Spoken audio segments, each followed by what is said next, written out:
Estimados irmãos e irmãs, bom dia. Vamos a mais um evangelho nessa 23ª semana do tempo comum. O Senhor esteja convosco. Ele está no meio de nós. Proclamação do evangelho de Jesus Cristo segundo Lucas. Glória a vós, Senhor. Naqueles dias, Jesus foi à montanha para rezar e passou a noite toda em oração a Deus. Ao amanhecer, chamou seus discípulos e escolheu 12 dentre eles, aos quais deu o nome de apóstolos: Simão, a quem pôs o nome de Pedro, e seu irmão André, Tiago e João, Filipe e Bartolomeu, Mateus e Tomé, Tiago, filho de Alfeu, e Simão, chamado Zelota, Judas, filho de Tiago, e Judas Iscariotes, aquele que se tornou traidor. Jesus desceu da montanha com eles e parou num lugar plano. Ali estavam muitos dos seus discípulos e grande multidão de gente de toda a Judéia e de Jerusalém, do litoral de Tiro e Sidônia. Vieram para ouvir Jesus e serem curados de suas doenças. E aqueles que estavam atormentados por espíritos maus também foram curados. A multidão toda procurava tocar em Jesus, porque uma força saía dele e curava a todos.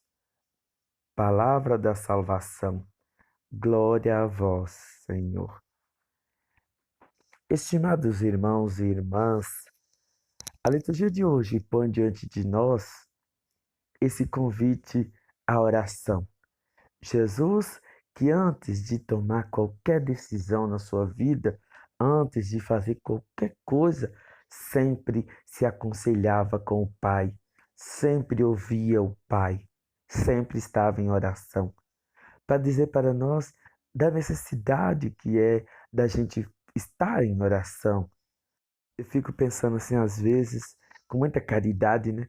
Quando nós falamos para os nossos noivos fazerem aquele curso de casais ou a preparação para pais e padrinhos, e muita gente coloca obstáculos antes de tomar decisão de batizar seu filho, antes de tomar decisão de se casar ou de fazer qualquer outro sacramento, antes de fazer qualquer decisão, principalmente no serviço de Deus. Como é difícil a gente fazer as pessoas rezarem, né? Pedir que as pessoas participem de uma reunião, de um encontro, para que eles possam entrar nessa comunhão com Deus. Então, hoje a liturgia chama a nossa atenção para isso. Jesus, antes de chamar seus discípulos, entra em oração. E era sempre assim na vida de Jesus. Depois, Jesus chama um por um dos seus discípulos. Reparem vocês que cada um desses apóstolos tem um jeito diferente de ser. Até um traidor tinha no meio deles, para dizer para nós que Jesus chama a todos, independente do pecado, independente do seu passado, independente da sua vida atual, Jesus também te chama. Ele quer transformar a sua vida como transformou a de muitos dos apóstolos e discípulos dele. Meus irmãos e minhas irmãs, o último é Judas, o traidor, para poder diferenciar do outro Simão, Judas Tadeu, né? Que que não é a mesma pessoa, né? Não são a mesma pessoa, né? Então, mas aí você vê, mas Judas é o traidor. Ele não traiu apenas Jesus, ele traiu a si mesmo. Como? Nesse fechamento à graça, nesse fechamento à misericórdia. Ele não permitiu que o ser apóstolo, o ser discípulo de Jesus, moldaria seu coração. Certamente Jesus o perdoaria, como perdoou a Pedro, como perdoou os outros por o abandonar, né, naquele momento lá da sua paixão. Certamente Jesus o perdoaria também, mas ele traiu, traiu a sua fé, traiu a si mesmo.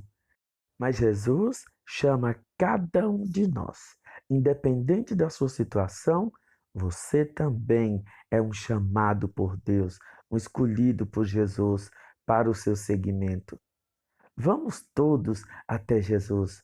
Vamos todos, como aqueles discípulos, buscando Jesus para sermos curados de nossas enfermidades, de nossos problemas, de nossas situações que atrapalham e dificultam o nosso relacionamento com Jesus. Vamos todos, cada vez mais, buscar nosso Senhor. Vamos todos, né, no coração bem sincero, dizer para Jesus como nós queremos, apesar de nossa fragilidade, de nossa fraqueza, estar com Jesus e permitir que Ele molde o nosso jeito de ser, o nosso jeito de viver, para que um dia muito feliz, todos nós possamos alcançar a graça de com Ele vivermos eternamente no céu. Amém. Ótimo feriado para todos. Deus os abençoe sempre.